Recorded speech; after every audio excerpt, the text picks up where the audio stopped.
নমস্কার বন্ধুরা, আমি মধুমিতা আর আপনাদের মধুস কিচেনে সবাইকে স্বাগত। আমি আবারও চলে এসেছি একটা নতুন ভিডিও নিয়ে। তো আজকের ভিডিও থাকছে একটা মাছের রেসিপি। তাহলে চলুন শুরু করি, আর আপনারা প্রথম থেকে শেষ পর্যন্ত দেখতে থাকুন। তো প্রথমেই দেখুন, আমি এগুলো ভেটকি মাছের কাঁটা নিয়েছি। তো মাছ যেহেতু নুন হলুদ তো মাখাতেই হবে, তো আমি পরিমাণ মতো নুন হলুদ মাখিয়ে মিনিট 10-15 রেখে দেব, যাতে মাছের ভেতর নুনটা ভালোভাবে ঢুকে যায়। তো ভেটকি মাছের কাঁটা এটা যতটা সম্ভব আমি কম তেলে রান্না করার চেষ্টা করেছি। তো আপনারা ভিডিওটা প্রথম থেকে শেষ পর্যন্ত দেখবেন। তো মাছটা আমি নুন হলুদ মাখিয়ে রেখে দিচ্ছি। এবার একটা আমি 10 মিনিট পরে কড়াই গরম করে তাতে আমি সর্ষের তেল দেবো। আর এই মাছের রেসিপি তো সর্ষের তেলেই বেশি ভালো হয়, তাই আমি সর্ষের তেল দিয়েছি। এবার তেলটা ভালো করে গরম হয়ে গেলে আমি কাঁটাগুলো ভেজে নেব।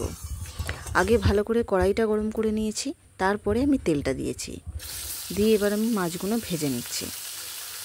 তো আমার রেসিপিটা যদি ভালো লেগে থাকে প্লিজ চ্যানেলটা সাবস্ক্রাইব করবেন, পাশে থাকা বেল নোটিফিকেশনটা প্রেস করে অল অপশানটা অন করে দেবেন। আর ভালো লাগলে লাইক কমেন্ট শেয়ার করতে ভুলবেন না। আর এতদিন আমার চ্যানেলকে সাবস্ক্রাইব করে যারা পাশে থেকেছেন তাদের অসংখ্য ধন্যবাদ। আর এই ভিডিওটা দেখার সময় যদি নতুন বন্ধু হয়ে থাকেন তাদের অসংখ্য অনুরোধ রইল চ্যানেলটা সাবস্ক্রাইব করার জন্য। তো যেহেতু আমি তেল কম দিয়েছি, অল্প কাঁটা, তার জন্য আমাকে দুবার ধরে ভেজে নিতে হচ্ছে।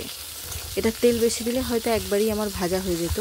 আর আমি প্রথমেই বলেছি যেহেতু তেল কম দিয়ে আমি করতে চেষ্টা করছি, তো সেই হিসেবে দুবার ধরে আমাকে ভেজে নিতে হচ্ছে। ভালো করে লাল করে ভেজে নেওয়া হয়ে গেছে। এবার আমি এগুলো তুলে নেব, তারপরে বাকি মাছগুলো আমি ভেজে নিচ্ছি। তো এই রেসিপিটা কে কীভাবে বানান সেটাও আমাকে শেয়ার করবেন। এটা তো মোটামুটি সবাই বানিয়েছেন।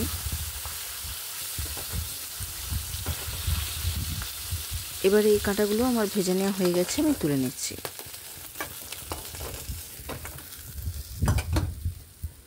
এবার সামান্য আর একটু তেল দেবো, 1 চামচেরও কম দেব। দিয়ে এবার এতে আমি আলু ইউজ করছি। তো আলুগুলো আমি ভালো করে লাল করে ভেজে নেব। তো এটা তো আপনারা আলু ছাড়াও করতে পারেন, কিন্তু আলুটা আমার বেশি ভালো লাগে তাই আমি আলু দিয়েছি। আলুগুলো লাল লাল করে ভেজে নিয়েছি, নিয়ে তুলে নিচ্ছি।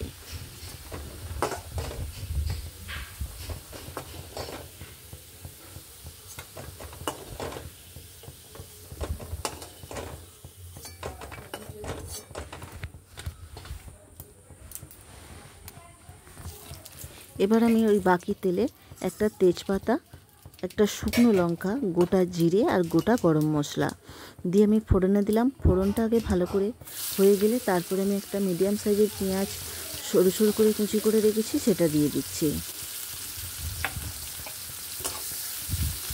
পেঁয়াজগুলো আগে ভালো করে ভেজে নেব।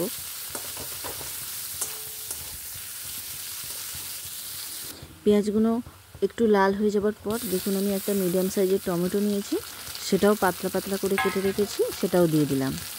দিয়ে টমেটোটা গলে যাওয়ার জন্য আমি পরিমাণ মতো নুনটা দিয়ে দেবো। নুনটা দিলে টমেটোটা তাড়াতাড়ি গলে যাবে, পেঁয়াজটাও তাড়াতাড়ি ভাজা হয়ে যাবে।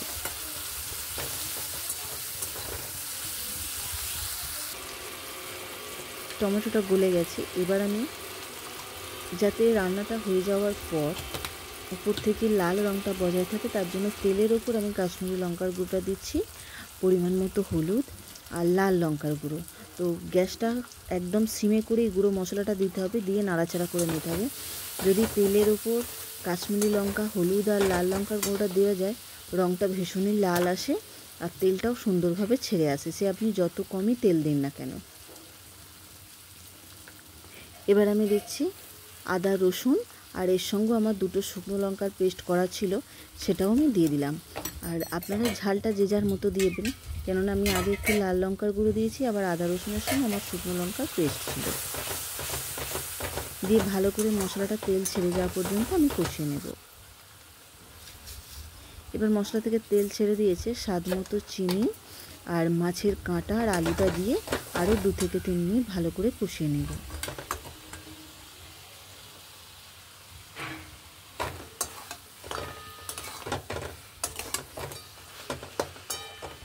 আর আর এটা ভালো করে কষিয়ে নেওয়ার পর এটাতে আমি যে জলটা ইউজ করব সেটা হালকা কুসুম গরম জল। এটাতে গরম জল ইউজ করবেন, তবে তরকারির স্বাদটা বজায় থাকবে। ঠান্ডা জল ইউজ করলে তরকারির স্বাদটা নষ্ট হয়ে যেতে পারে। আমি একদমই 1 কাপ মতো জল দিয়েছি, শুধু আলুটা সেদ্ধ হওয়ার মতো, কারণ সব আলু যেহেতু ভাজা আছে তো সেদ্ধ হতে বেশিক্ষণ সময় লাগবে না। দিয়ে এবার আমি ঢাকা দিয়ে দেব।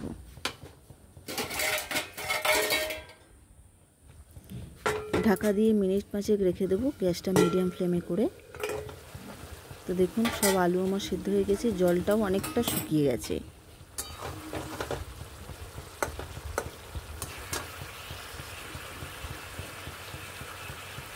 এবার আমি নামাবার আগে 1 চামচ গরম মশলার গুঁড়ো দিয়ে ভালো করে নাড়াচাড়া করে আমি 2 মিনিটের জন্য স্ট্যান্ডিং টাইম দিয়ে নামিয়ে নেব।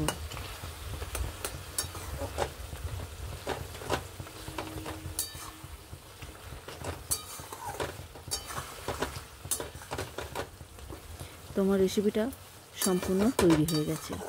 এবার আমি 2 মিনিটের জন্য স্ট্যান্ডিং টাইম দিয়ে গ্যাসটা অফ করে, দেখুন তেলটা ছেড়ে আসছে।